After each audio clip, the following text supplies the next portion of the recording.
వెన్నుముక, వెన్నుపాము, వెన్నుపూస ఇవన్నీ మనం కామన్‌గా మెడ నొప్పి, నడుము నొప్పిలలో చూస్తూ ఉంటాం. వీపు నొప్పి అనేది కొంత తక్కువ ఉంటుంది. కామన్‌గా మనం నడుము నొప్పి ఎక్కువగా చూస్తుంటాం.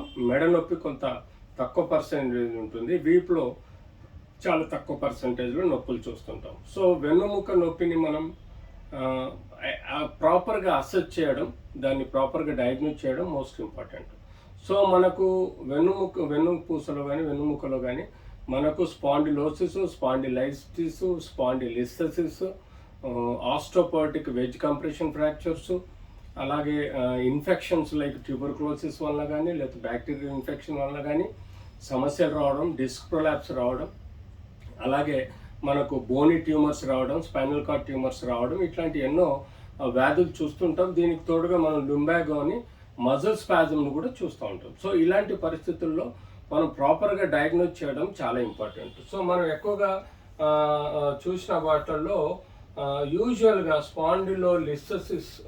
స్పాండిలోసిస్ అనేది మోస్ట్ కామన్‌గా 35-40 ఏళ్ల తర్వాత వచ్చేది. స్పాండిలైటిస్ వచ్చేది మనకు సేమ్ 35-40 సంవత్సరాల్లో వస్తుంది. ఆస్టియోపోరోసిస్, బోన్ ఫ్రాక్చర్స్ యూజువల్‌గా 60 ఏళ్లలో వచ్చే డిజీజ్. 45-50 ఏళ్ల తర్వాత ముసలి వాళ్ళలో వచ్చే డిజీజ్ అండి. ఇన్ఫెక్షన్స్ ఎర్లీ ఏజ్లో చిన్నప్పుడు కూడా రావచ్చు, మధ్య వయసులో కూడా రావచ్చు. ఆ ఇన్ఫెక్షన్స్ బ్యాక్టీరియల్ కావచ్చు, ట్యూబర్క్లోసిస్ కావచ్చు.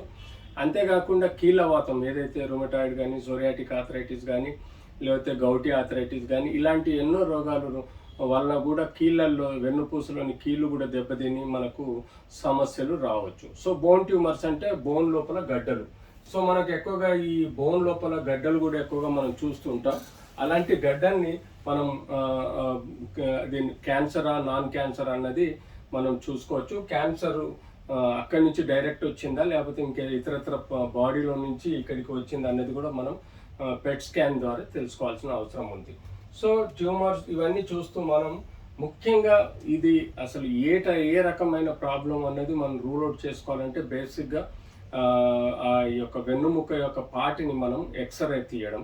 ఎక్స్రేలో బోనీ చేంజెస్ ఏమైనా ఉన్నాయా, జాయింట్ చేంజెస్ ఏమైనా ఉన్నాయా, లేకపోతే డిస్క్ స్పేస్ ఎలా ఉంది, అంతేకాకుండా చుట్టూ కండరాలలో ఏమైనా వ్యత్యాసం ఉందా, ఏమైనా సపోజ్ యాప్సిస్ కానీ ఏమైనా ఉందా, లేకపోతే మజిల్ స్పాజంలోకి పోయి ఒక సైడు స్పైన్ పట్టేసి ఉన్నదా చూసుకోవాలి. తర్వాత మనం సిటీ స్కాను అండ్ ఎంఆర్ఐ ద్వారా కూడా కన్ఫర్మ్గా ప్రతి ఒక్క ఇష్యూ మనం 0.1 mm వరకు ఉండే సమస్యలు కూడా మనం ఎంఆర్ఐ ద్వారా తెలుసుకోవడం జరుగుతుంది. అంతేకాకుండా మనం కొన్ని రక్త పరీక్షలు చేయాలి.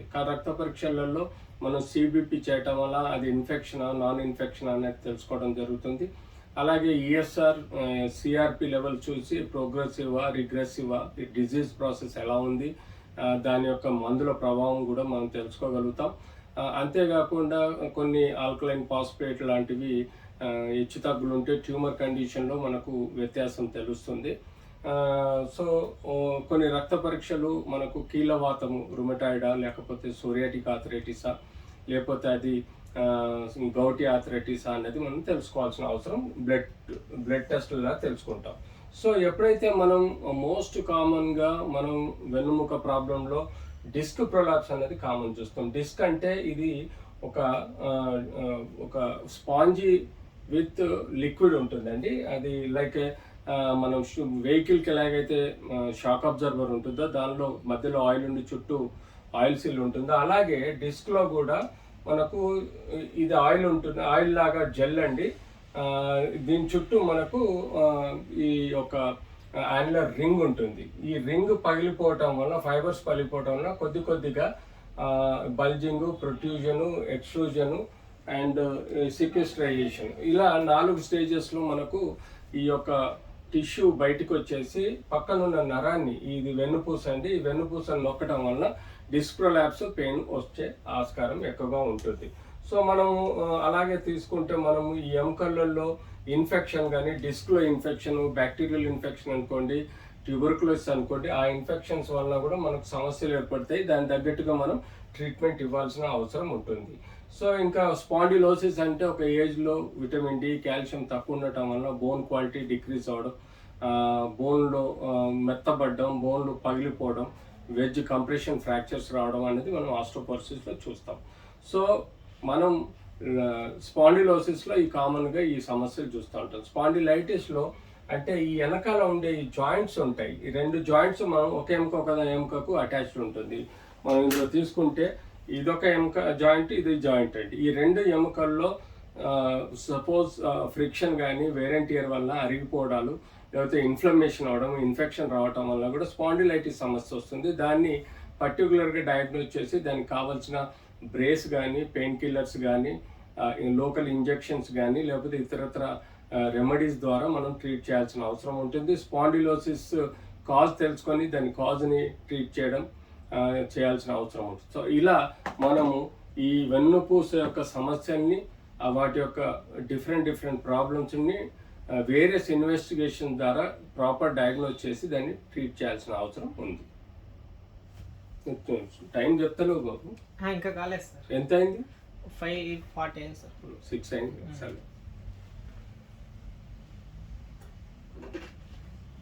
ఒక పని చేయి, 4 minutes, 5 minutes, 6 minutes ఇట్లా చూపించు. 4, 5, 6 అని చెప్పు. నెక్స్ట్ ఏముంది? ఇది ఆఫ్ చేసినావు ఇది?